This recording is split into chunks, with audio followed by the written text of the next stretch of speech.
स्वागत है। मेरा नाम अंसार सिद्दीकी है। अभी मोगबारा मदरसे के अंदर जमात इस्लामी के आज प्रोग्राम हो चुका है। आज हमारे मौलाना से हम एक सवाल ये कर रहे हैं कि मौलाना आज के जो हालत जो चल रही है, इस हालत के ऊपर आप बताइए हमको। देखिए, आज का इमीडिएट हालात के अतबार से तो ये है कि आज चार तारीख है और जिन लोगों ने असेंबली इलेक्शन के लिए फॉर्म भरा था उनको वापस लेने की आखिरी डेट है गालिबन। अब यहाँ से इलेक्शन का मरहला बहुत तेज़ होगा। अभी कुछ दिनों पहले पार्लियामेंट इलेक्शन हुए और पार्लियामेंट इलेक्शन में ये बात भी वाज़ेह है कि दीगर कौमों के मुकाबले में मुसलमानों ने बहुत वोटिंग की। तो जो वोटिंग हुई है, ये वोटिंग ज़ाहिर है मुसलमानों ने कोई मुस्लिम पार्टी को या मुस्लिम उम्मीदवार को नहीं दी है। ये सारी वोटिंग जो है सेक्युलर पार्टीज़ के सेक्युलर उम्मीदवारों को दी है। और यहाँ पर इस सेक्युलर जब हम कहते हैं तो ये कहना भी शायद मुफीद होगा कि और कौमों के मुकाबले में आज सबसे ज़्यादा सेक्युलर कोई कम्युनिटी है तो मुसलमान है।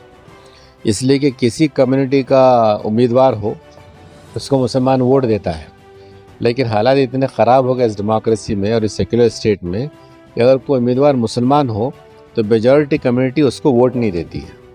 इसमें ऐसा नहीं है कि सारी की सारी कम्युनिटी जो है वो पोल्यूट हो गई है, कम्युनलाइज हो गई है, लेकिन ये ज़रूर है कि वोट देने के मामले में मेजॉरिटी उसको वोट नहीं देती। तो हम ये कहना चाहते हैं कि इस देश का जो देश चलता है वो कॉन्स्टिट्यूशन से चलता है। कॉन्स्टिट्यूशन का स्टेटस सेक्युलर और डेमोक्रेटिक है। तो इस देश को संगठित रखना है तो इस कॉन्स्टिट्यूशन को, इस संविधान को बचाना होगा। तो लोग कितना बचाते हैं वो जाने, लेकिन अब असेंबली इलेक्शन में हम फिर से मुसलमानों से में हमारा ताल्लुक़ है तो हम मुसलमानों से ये आम तौर पर कहते हैं कि वो इसी तरीके से इलेक्शन में दिलचस्पी लें और जो लोग इस संविधान में विश्वास रखते हैं, जिसको प्रोटेक्ट करना चाहते हैं, उनको वोट दें और उनको भारी वोट से जिताएं। ये हमारी ज़िम्मेदारी है, ये हमारा मुल्क पर भी हक़ है और हमारी ज़िम्मेदारी होने के नाते इस हक़ को हमको अदा करना चाहिए। बिस्मिल्लाहिर्रहमानिर्रहीम। अल्हम्दुलिल्लाह, मौलाना मुस्तफ़ा फ़ारूक साहब मजलिस मुशावरत के सेक्रेटरी का दौरा बीदर था शाहीन इंस्टीट्यूशन में, और उससे वापसी में उन्होंने इजहार किया कि रुफ़क़ा से मैं मुलाक़ात करूँगा, यहाँ के उदगीर से भी। तो यहाँ पर एक ये प्रोग्राम रखा गया था कि मुल्क के मौजूदा हालात में हमारी क्या ज़िम्मेदारियाँ हैं। तो हम ये समझते हैं और जमात इस्लामी भी इस बात को वाज़ेह करते हैं कि मुल्क पूरा सोसाइटी मुख्तलिफ़ समाज में मुख्तलिफ़ किस्म मुख्तलिफ़ मज़हब के लोग रखते हैं, सबको इज़्ज़त और एहतराम से रहने का हक़ है। समाज में हर किस्म के हर ज़ात के लोग हैं।